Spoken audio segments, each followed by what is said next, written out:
노인정의 영감 하나가 날 좋다고 자꾸 따라댕기네. 인물도 번듯하고 옷도 잘 입고 댕기는 노인네야. 혼자 된 후에도 많은 세월이 흘렀다. 남편이 가기 전에도 병으로 고생하여 부부간에 애틋한 정을 나눈 지는 오래였다.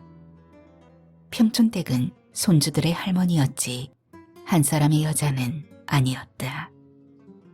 그러고 보니 머리 모양도 변해 있었고 여트나마 얼굴에 화장기도 보이는 것이 평소와 달랐다.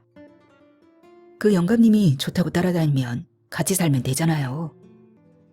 무심결에 나온 말이었다.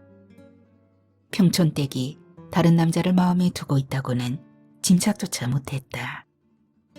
그래도 되겠나? 그러면서 승우를 돌아보며 진지한 얼굴로 말했다. 그라마 저승에서 너가 아버지 얼굴을 어째 보노? 옛날 어른들 말씀에 여필 종부라 했는데. 그런 말이 어디 있어요? 그렇게 애를 먹인 아버지를 저승에서 또 본다고요? 나 같으면 보란 듯이 다른 사람을 만나겠어요. 승우의 진심인지도 몰랐다. 평촌댁은 살아생전 남편 덕은 눈꼽만치도 못 보았다고 넋두리하곤 했다. 자식들 키우는 것은 여자들 몫이라고 내팽개친 것이 그 시절의 남자들이라고 원망했다. 오죽했으면 무덤에 돈이나 많이 넣어달라고 농담처럼 중얼거리곤 했다. 그래도 그나마 되겠나. 남들한테 부끄럽기도 하고 자식들 보기에 추잡기도 하고 그러면서도 마음이 희한하네. 여필종부가 뭐라고 한평생을 그리 살아왔는지. 지금도 어째 그 맘이 들었는지 모르겠어. 한 열흘 남짓을 거기에서 보냈는데 마침 그때는 산 사람들도 잠잠했고 시댁을 벗어나 신랑과 둘이 지내는 게 얼마나 좋았는지. 그 때문에 그 뒤로 너가 아버지가 아무리 애를 먹이도 같이 살 수 있었던 것 같아.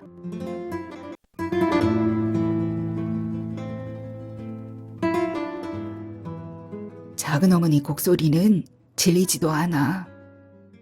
부역이라도 나선 듯 사흘을 내리 초상집을 드나들며 울어대자 사촌 언니가 옷소매로 눈시울을 누르면서 하던 말이다. 혹시 엄마한테 무슨 한 같은 거 있는 거 아냐? 어떻게 울려고 마음만 먹으면 그렇게 눈물이 나오지? 한 같은 소리 하네.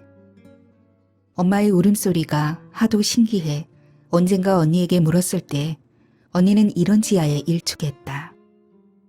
하기야 엄마의 분위기와 한이라는 단어는 너무도 어울리지 않는 것이었다. 한을 품고 있는 여자라는 것은 조용하면서도 단아하고 서리빨 같은 데가 있어야 하는 것이 아닐까. 엄마처럼 괄괄하고 얼렁뚱땅하고 인색한 사람이 한은 무슨 한. 글쎄, 동문시장에서 엄마에게 형님 형님하고 따르던 여자들 있지 않니? 그 여자들이 다 아버지하고 관계가 있는 여자들이었지. 그게 여자로서의 한이라면 한일 수도 있겠다. 엄마에게 한이 있지 않느냐는 내 말을 일축해 놓고는 언니는 그래도 곰곰 생각하는 눈치더니 느닷없는 이야기를 열어놓았다. 아버지가 호인인데다가 인물이 훤했지. 그때 아버지가 동문시장 중개인이었는데 여순 반란 사건 직후 아니냐. 시장에 떼가부들이 있었어. 생선을 대주면 여자들이 돈이 없으니까 몸으로 때우는 거야. 이런 사이가 되니까 나중엔 그 여자들 아프면 쌀 팔아주고 미역 사주고 동문시장 여자들 완전히 먹여 살렸지. 엄마는 어땠어? 장바닥 동서들 사이에서 형님 노릇 했지 뭐. 엄마가 한번 시장에 나가면 여자들이 우욱 몰려와서 형님 형님 하며 대단했어. 아버지 돌아가시고 엄마가 동문 장바닥에 기반을 잡은 것도 다 그 여자들이 나서서야. 거참, 엄마 기분이 어땠을까? 글쎄, 서방님 생시에 다른 여자들에게 몸뚱이 보시해준 인연으로 먹고 살게 되었으니 생각해보면 엄마 팔자도 기구하다야.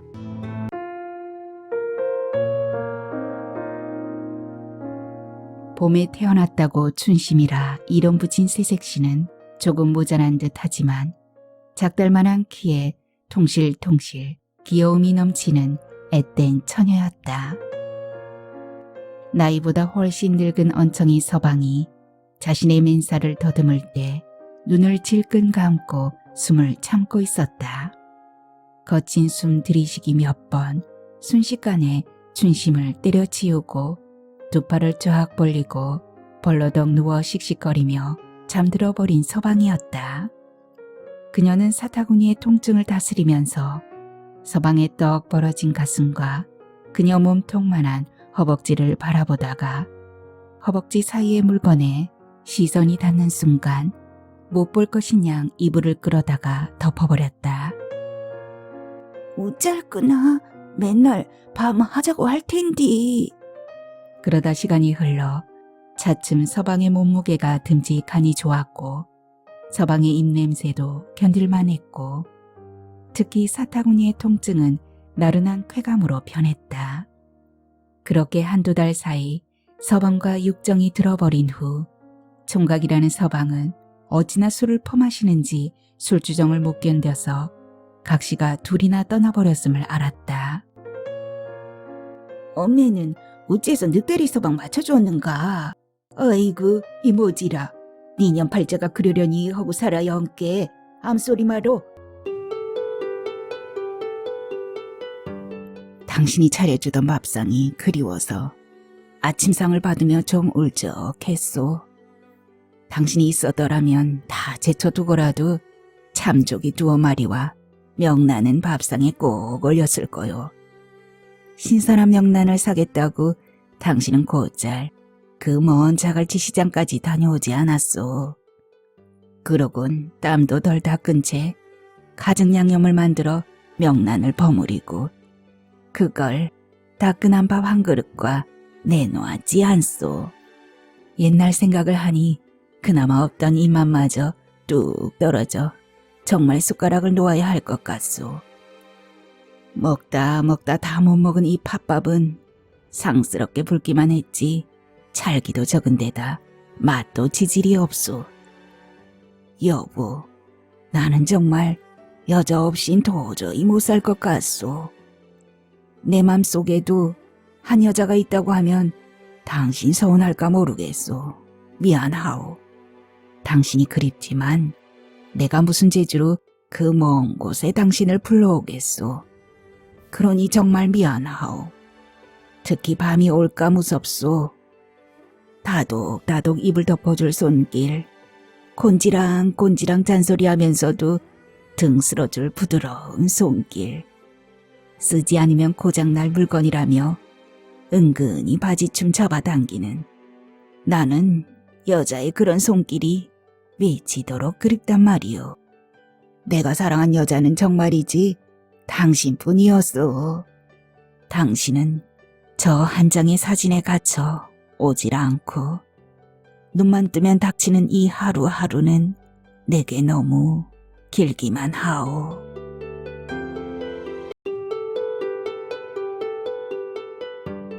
눈으로 만져본 그녀의 발이 내 손바닥에 새겨져 있을 리도 없었을 터. 그럼에도 나는 자꾸만 그녀의 발을 어루만지고 싶어 두 눈을 둘 데가 없었소. 기우는 햇살과 맑은 냇물 속에서 뽀얗게 일렁이던 유천떼개 발. 걷어올린 종아리 아래 소복한 발등과 동그란 뒤꿈치, 가래떡처럼 희고 매끈한 발가락. 그녀의 발목을 비껴 흐르느라 섬세하게 물결지던 냇물의 반짝임까지 마치 엊그제의 일인 듯 환하게 떠오르지 뭐겠소. 그해 6월이었던가 감자를 캔 뒤 앞서거니 뒤서거니 냇가로 몰려가 씻을 때였던가 보. 남정네들은 묵묵히 발을 씻고 얼굴을 훔치는데 여인네들은 냇물에 발만 담근 채 곧잘 웃음보를 터뜨리며 늑장을 부렸소. 그러나 나는 웃음소리 환하게 쏟아내던 여인네들보다 유천댁만 오래오래 쳐다보았소. 말없이 얼굴을 씻고 발을 씻는 그녀의 웅크린 등과 햇빛을 반사하는 빛나는 종아리, 머뭇거리는 하얀 발에서 눈을 뗄 수 없었던 거요. 가슴이 다 먹먹해졌소. 홀로선 유천댁은 어쩐지 찔레꽃을 보는 듯한 느낌이었소. 남편을 여인 지 1년도 채 못된 때였으니 외롭고 캄캄한 심정이었던 건 사실이었을 거요. 당신을 보내고 호라비가 된 지금의 내 처지와 그때의 그녀 하나 다르지 않았을 거란 말이오. 여보, 그때 잠시 내 마음이 붙들고 놓지 않았던 유천댁의 발을 까맣게 잊고 살았소. 그런데 꽃무늬 실내화를 보는 순간 까마득한 시간을 거슬러 그녀의 발이 생각났고 생각나자마자 어찌나 애틋해지는지.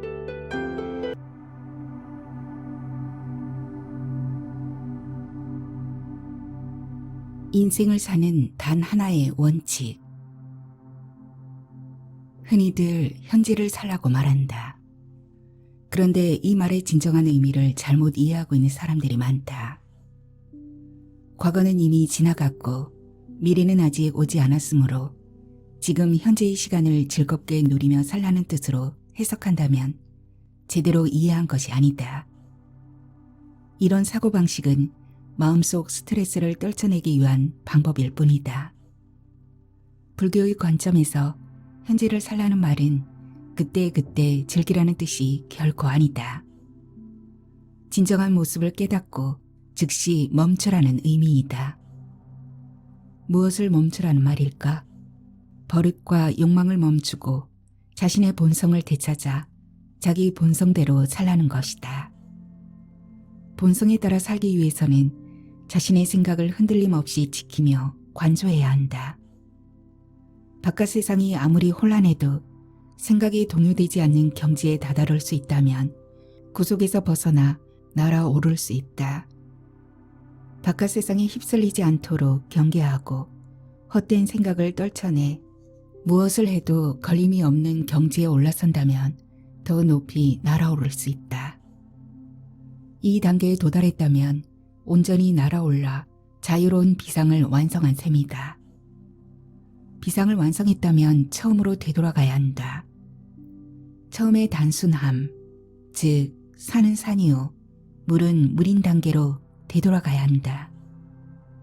옛날 한 시인은 이런 시를 썼다.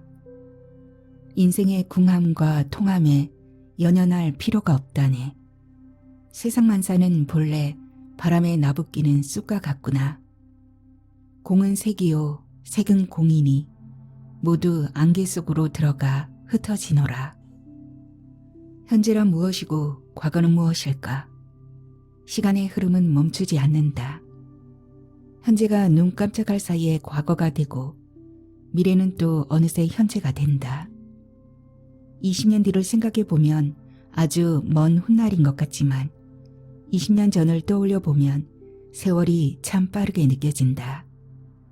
그러므로 현재도 과거도 미래도 없다. 오로지 고요한 지금 이 순간만 있다. 이 고요는 끝이 없고 시간의 밖에 있다.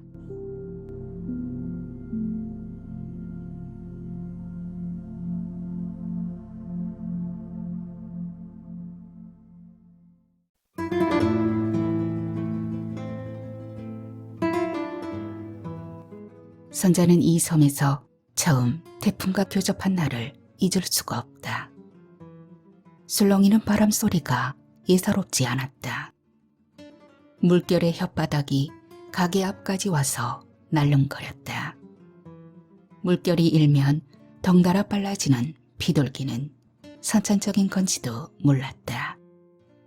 의부가 내뿜던 뜨거운 입김은 이 막다른 섬까지 따라 들어왔다. 그가 더듬던 손길을 생각하자 온몸이 달아올랐다. 의부의 손길을 막아내지 못한 것은 의부가 입술을 막았기 때문만은 아니었던 것 같다.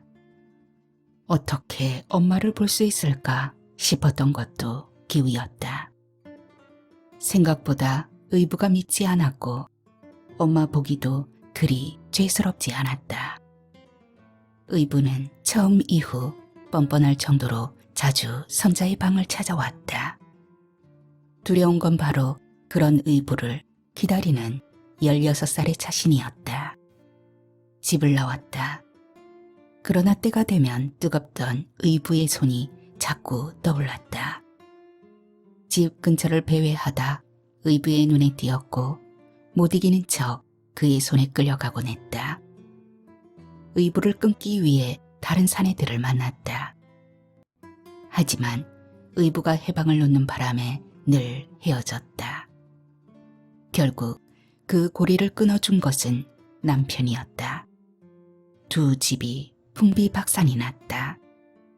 베란다에서 뛰어내린 엄마는 목숨은 건졌지만 그녀를 용서하지 않았다. 비로소 의부에게서 풀려날 수 있었다. 하지만 아버지이자 사내였던 의부에 대한 감정은 복잡했다. 증오 속에 스며있는 사랑, 파괴 속에 들어있는 쾌감, 두려움 뒤에 숨어있는 호기심이었다. 눈앞까지 몰려온 태풍을 보며 선자는 가슴속에 묻혀있던 두려움과 함께 광포한 쾌락이 일어서는 것을 느꼈다. 마음과 달리 몸이 뜨거워졌다. 바다를 바라보았다. 널름대는 파도에 몸을 던지고 싶었다. 요망한 몸뚱이를 너울거리는 파도 속에 묻고 싶었다.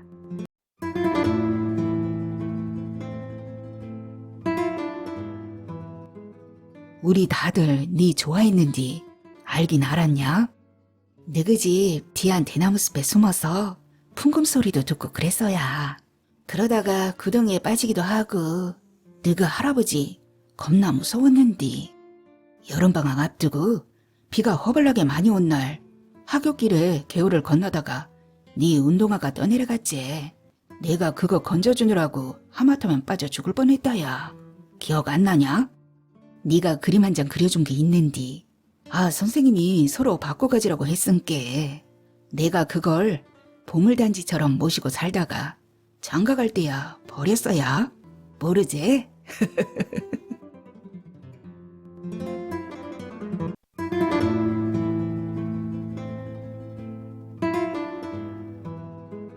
당신 그동안 얼마나 고생했게요. 인생 휴가 받은 거라고요. 푹 쉬는 시간이라고만 생각해요. 내가 어떡하든 당신을 20대에 팔팔 뛰는 몸으로 바꿔놓고 말 거예요. 알았죠? 당신이 살아야 나도 산다고요. 넌 이제부터 형도 아냐. 유부남 주제에 치졸해, 야비해, 뻔뻔하고 추잡해. 넌 처자식은 물론 내 인생까지 훔쳐버린 도둑놈이야. 절대 용서 못해. 죽을 때까지. 법이 심판하지 않으면 반드시 하늘이 응징할 테니 두고 봐. 제기랄, 너 같은 놈은 절대 제명대로 못 살아. 이 도둑놈아, 대체 이게 무슨 짓이야? 우리가 그냥 무문해 보여? 뻔뻔해도 유분수지. 생떼 같은 내 아들을 훔쳐오다니. 야, 너 같은 인간 살리려고 내가 아들 키운 줄 알아? 못된 놈. 감히 엄마 몰래 이딴 짓을 하고 다녀? 정신 차려 이놈아. 이 인간은 내 아버지가 아니라 원수야, 원수. 피? 피가 땡겨? 웃기지 말라 그래. 야, 너도 인간이냐? 무슨 낯짝으로 아들 몸에 칼을 대? 네가 정말 애비라면 그냥 죽어. 죽으라고. 비켜 이놈아. 20년 전 그 섬뜩했던 순간을 네가 알아? 이 인간이 내 가슴에 어떻게 비수를 꽂았는데 그 현장 증인이 바로 너야. 이 인간이 네가 자기 씨가 아니라고 펄펄 뛰면서 우리를 내쳤단 말이다. 내게서 뭘 기대하지? 나는 이미 남자를 알아버렸어. 내 안의 욕망이 밤마다 꿈틀대는 것을 느껴. 나도 이런 내가 싫어. 처음에는 아무도 모르는 곳에서 쥐죽은 듯 조용히 살려고 했지. 한밤중 택시를 타고 나이트에 가서 몸을 흔들다가 처음 보는 남자와 러브 호텔에 가는 것, 그거 아주 쉽더라고. 한때는 즐길 정도였으니까. 그러니 이제 나를 놔줘. 당신의 귀에 취한 연지의 말이 들린다. 여자가 있었어. 나는 내 여자를 지켜주지 못했지. 한심하지? 그때부터 난 세상의 눈에 보이는 모든 것을 믿지 않아. 돌아서는 당신의 손을 여자가 잡는다. 가지 말아요. 말을 마친 여자는 당신의 손을 끌어다 볼에 댄다. 오랫동안 추웠어요. 추운 기억밖에 없어요. 손바닥이 물기로 따뜻해져 온다. 여자의 등을 가볍게 두드려 주자 그녀의 몸이 당신에게 기울어진다. 여자를 끌어안는다.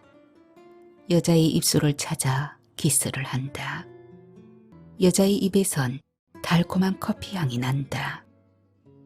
당신은 아찔한 향수 냄새를 느끼며 여자를 안고 바닥에 쓰러진다. 미안하다. 당신은 담담하게 말한다. 며칠 후면 그가 나올 거예요. 과거를 털고 그의 고향에서 함께 살기로 했어요.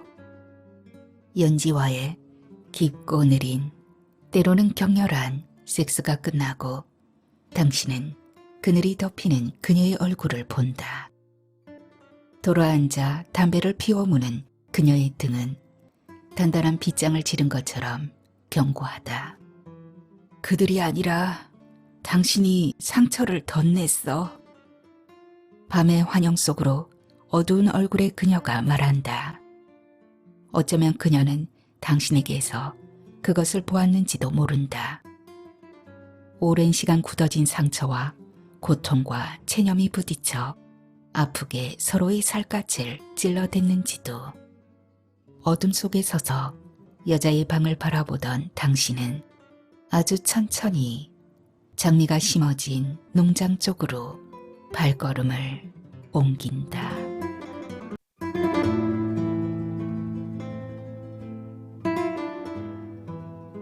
그래, 까짓 거.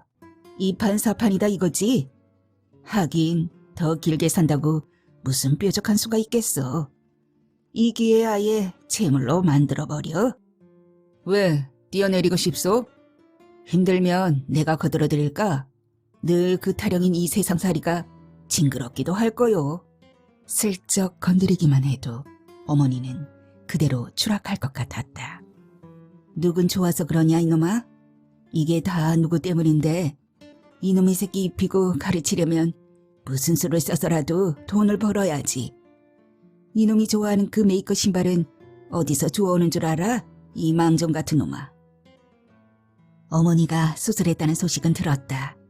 그래, 병세는 좀 어떠시냐? 얼마나 놀랬느냐?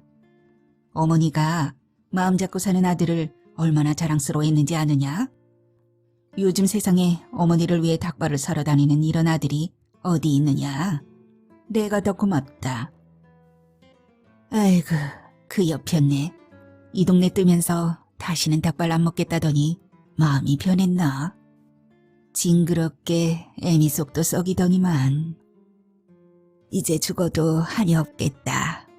나도 이제 애터지게 돈 벌 일도 없고 그냥 내 반찬값이나 벌고 살란다. 아가, 이 애미 걱정은 말아라. 절대 짐이 되지는 않을 테니까. 그것들이 뭘 알아? 내가 너 낳다가 흘린 피가 얼만 줄인 줄 아냐? 이게 다 그때 생긴 병이야.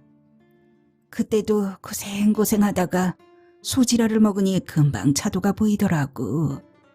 이렇게 어지러워서야 어디 살겠냐? 지라 좀 구해봐라. 너 낳고 저지돌지 않아 애를 먹는데 이 족발을 먹고 나니까 기운이 확 돌더라. 내가 기운을 차리려면 아무래도 족발 2짝은 먹어야 할 것 같아. 내가 기운을 차려야 반찬값이라도 벌 텐데 안 그러냐?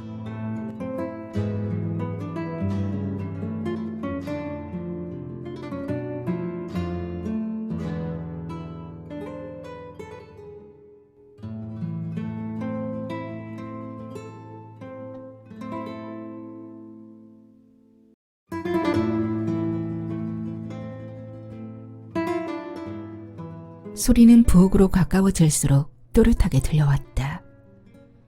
나는 부엌 앞에서 걸음을 멈추었다. 긴장이 온몸을 엄습했다. 어두운 부엌에서 엄마의 뒷모습이 측은해 보였다. 나는 깊은 한숨을 작게 내쉬었다. 늦은 시간 엄마의 통화가 예사롭지 않은 일임을 짐작할 수 있었다. 엄마의 목소리에 집중하자 갈증이 나는 것처럼 목이 탔다. 고개 숙인 엄마가 입을 열었다. 나직한 엄마 목소리가 갈래갈래 찢어졌다. 금세라도 울음이 터질 것만 같았다. 엄마는 간신히 말을 이었다. 이거사, 피는 못 속이는 법이다. 그러면 모자간의 사이가 끊어지는 줄 아느냐? 내가 뿌린 씨앗이니 삶아 먹든 볶아 먹든 마음대로 해라. 더 이상 서연이가 그림 그리는 꼴도 이제 보기 싫다. 네가 그림만 안 그렸더라면 그 몹쓸 인간을 만나지도 않았을 텐데. 그래, 그만하자. 서연이가 내 딸이지 언제는 네 딸이었냐? 몹쓸 것, 이 나쁜 것아. 나는 새어나오는 신음소리를 두 손으로 틀어막았다.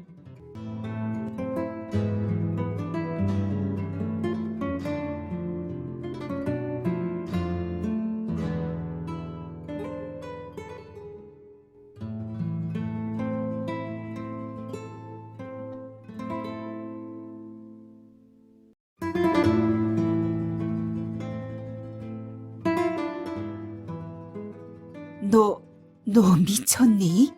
최서방한테 빌고 다시 시작해 이거사. 내가 가랴?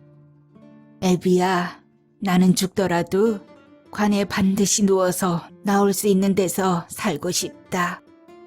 너 이혼하기 전에 나를 먼저 만났어야 했는데 이혼녀로 살아가기에 한국은 지불해야 할 것이 너무 많은 나라야.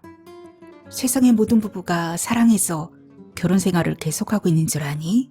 이혼하는 것보다는 결혼 상태로 있는 것이 손익계산에서 플러스가 되기 때문이야. 이혼하지 않고서도 얼마든지 자기 생활을 즐기며 살 수가 있는데 바보처럼 덜컥 이혼부터 하니? 누구 좋으라고. 당신은 나를 주눅들게 해. 당신은 나를 경멸하지. 당신은 나의 장점을 보지 않아. 당신은 늘 나를 부끄럽게 했어. 당신에게 중요한 건 뭐야? 돈밖에 모르잖아? 여보, 미안해. 내 입장만 생각한 거. 기대하지 마. 사랑이라는 게 옳고 그름의 문제가 아니더라고. 나도 당신에게 미안해. 여보, 생각해보니 우리가 함께했던 시간이 너무 부족했어. 하지만 빚 때문에 어쩔 수 없었다는 것은 당신도 잘 알잖아. 이제는 빚도 다 갚았으니까 나도 이제 가족 위주로 살 거야. 당신이 옆에서 지켜봐줘. 우리가 함께한 시간은 충분했어. 다시는 되돌아가고 싶지 않아. 지옥 같은 날들이었잖아. 당신도 미련을 버려. 동네 사람들이 추석 아래 돼지뼈를 한 뭉탱이 가져다 준겨. 그것을 푹 고아놓고는 다음날 국을 끓여 먹을 생각이었는디. 아, 글씨 아침에 소치를 열어본께 솥이 텅 비어있는 거요. 짐승이 다 물어가버렸나? 어째 솥이 텅텅 비었다냐? 생각하면서 남편을 불러서 소단의 뼈다귀를 보지 못했냐고 물어봤지. 근데 이 양반이 나가 먹어버렸는데 그러는 거요. 어린 속에 먹먹하고 기가 막혀 텅 빈 솥단지 앞에서 남편을 채근하며 울음을 터뜨렸던 신혼 시절의 이야기는 끝순이 할머니가 막걸리에 취할 때면 꺼내놓는 레퍼토리였다. 명절 아래 삼킨 돼지뼈는 남편의 항문을 꽉 틀어막았고 온 동네 사람들이 다 몰려와 항문을 뚫어낼 방안을 내놓았지만 소용이 없었다. 읍에서 데려온 의사조차 요것은 배를 찢어야지. 여기선 어떻게 할 도리가 없소. 하고는 횡혹해 가버린 막막했던 상황과 돼지려고 그런 것을 먹었느냐 욕을 해대는 당숙들 사이에서 느꼈던 서러움. 그 막막함과 서러움의 틈바구니에서 남편을 살려낸 건 막 시집온 어린 색시였다. 이러다 이 양반이 참말로 죽을 수도 있겠구나 싶더구먼. 결국엔 나가 팔을 걷어붙인겨. 항문 안으로 얼기설기 뼈다귀가 들어있는 것이 보이더만 세수대야를 갖다 놓고 코바늘을 가져다가 항문 안으로 살찌게 밀어 넣었지. 처음엔 매듭을 지은 것만치로 서로를 꽉 붙들고 있는 뼈다귀 새로 코바늘을 넣었는데 겁나게 애를 먹었는디 한두 개를 어렵사리 빼내는데 성공했더니만 그때부터 진도가 나가기 시작이었지. 돼지뼈가 세수대야로 채워질 때쯤 물꼬를 터놓은 것처럼 똥물이 콸콸 쏟아져 나오더라니까. 그랬더만 이 양반이 임자가 날 살렸네 살렸어 라며 눈물 콧물이 범벅이 되어설랑 나를 막 끌어안는겨. 그날 이후 내 말이라면 귀찮은 기색 없이 참말로 고분고분하게 차렸는디 하늘도 무심어제 그런 무고한 사람이 하루아침에 반신불수가 될 줄 누가 알았을까이.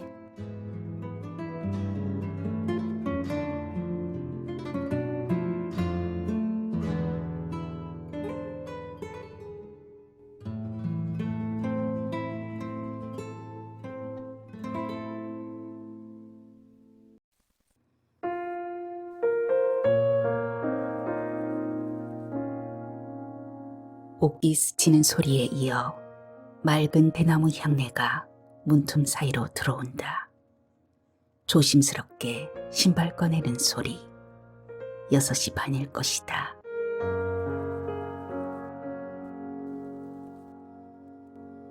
강의의 기저귀를 갈고 아침살을 씻기 위해 5시쯤 일어났던 나는 억지로 무거운 몸을 일으킨다.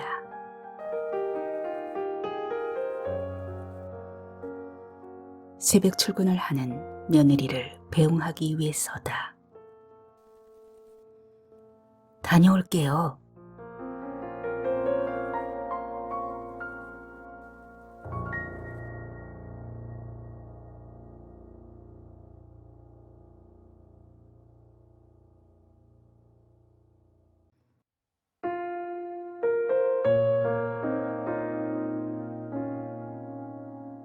예, 오늘 입고 나간 어멈 치마 너무 짧은 거 아니냐?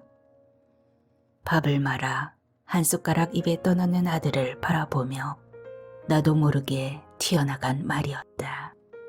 아니, 고가움 때문이었다. 나날이 물이 오르는 것 같은 며느리와 달리 아들의 모습이 자꾸 초췌해 보였다.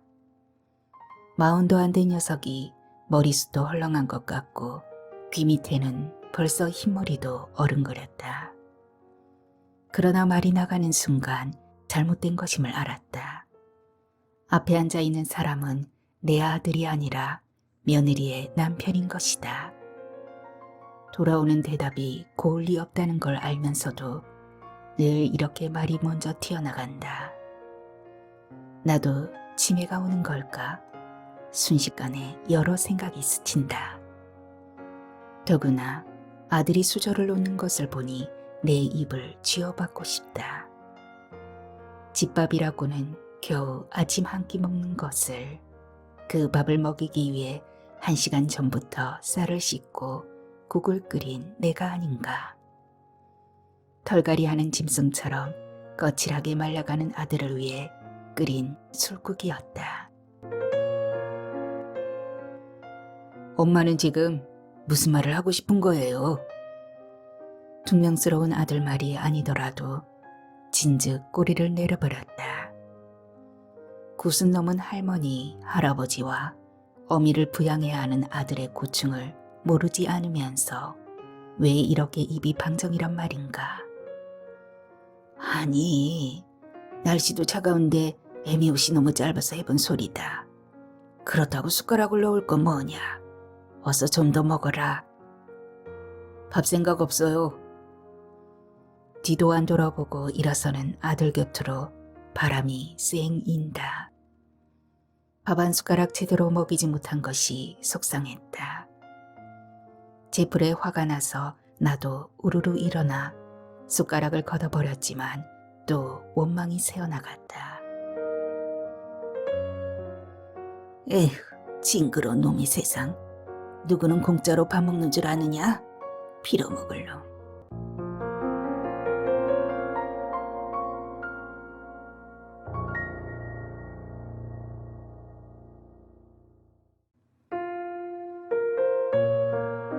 당신 좋아하는 것만 챙겨 드시던 어머니는 아마 이승에서의 삶에는 여한이 없을 것 같다. 문득 시어머니를 또 보고 싶다. 어머니는 이 며느리가 뭘 좋아하는지 아세요? 시어머니는 한치의 망설임도 없이 고개를 젓는다. 아니, 몰라. 울컥 치미는 것이 있어 대꾸가 퉁명스럽다. 아니, 동서는 떡 좋아한다고 명절 때마다 떡 사서 보내라. 김서방은 식혜 좋아하니까 식혜 담가줘라 하시면서 이 며느리는 뭘 좋아하는지 뭘 잘 먹는지 생각 안 해보셨어요? 40년 동안 단 한 번도요? 그러게, 한 번도 생각해 본 적이 없네. 무엇이 저리 당당하게 만들었을까? 한숨이 나온다. 맛있는 건 당신 앞으로, 아들과 손자 앞으로 당기면서도 단 한 번도 이것 좀 먹어봐라. 나에게는 말 한마디 없던 어머니였다. 40년 동안 밥을 해 바친 이 며느리는 무엇을 좋아하는지 알려고도 해보지 않았을까. 그러고도 뭐가 저리 당당해서 똑부러지게 모른다고 할 수 있을까. 며느리를 맞으면서 나는 그러지 말아야지 다짐했었다. 그러나 살림에 관심이 없는 며느리는 시어미가 해주는 것이 당연하다는 듯 받아먹는다. 이 집안의 그 누구도 내가 좋아하는 음식을 해주는 사람은 없다.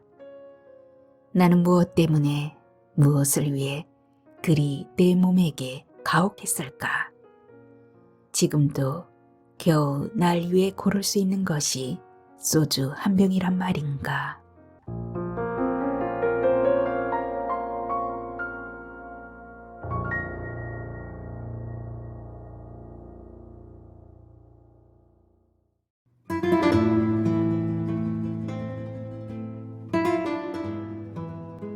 똥 오줌 누는 것 이외에는 쓸모없었던 동생의 아랫도리를 벗기고 항문에다 관장약을 넣는 것이 중환씨의 일이다. 중지는 잠든 듯이 어머니와 형의 일을 모른 채 한다. 노모를 둘러앉히고 그 일을 하노라면 동생의 쪼그라든 거시기가 턱없이 부하를 돋우는 것이다. 일어났더냐? 너그 형수 장에 간다는디 뭐 묻고 잡은 거 없냐? 염사가 없네요. 중수는 아직 안 왔어요. 인자 오겠지. 뭐 기운 차릴 것 좀 묵어야 안 쓰겄냐. 생각나면 먹지요. 부역은 다 끝났답디요. 뒷일을 하고 있는갑더라. 시방 방앗간 옆에다가 풀더미를 태산같이 쌓고 있더라. 한나절 일로 그만큼 못하내는 거 보면 사람 심이 참 무섭다. 엄니, 뭐 하나 물어볼게요. 망설이는 듯한 아들 기색에 상주댁의 눈초리가 뜨악한 채로 빛난다. 옛날에 유아원이 있을 때 말이오. 여선생 있었지요. 오래돼서 엄니 기억하실란가 모르겠어. 그 놀이꼬랭지맨키 매끄러마녀 말이제. 9년을 나가 어째 잃어버렸을라디냐. 놀이꼬리요? 엄니도 참. 그년이 시방 왜 궁금한가 몰겄다. 그냥 할 일이 없으니 생각이 나네요. 어떻게 사는지.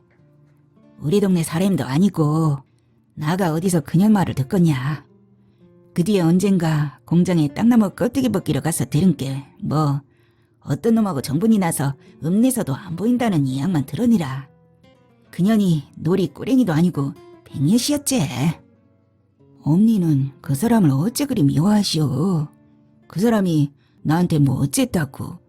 탓을 하려면 나를 탓해야지라.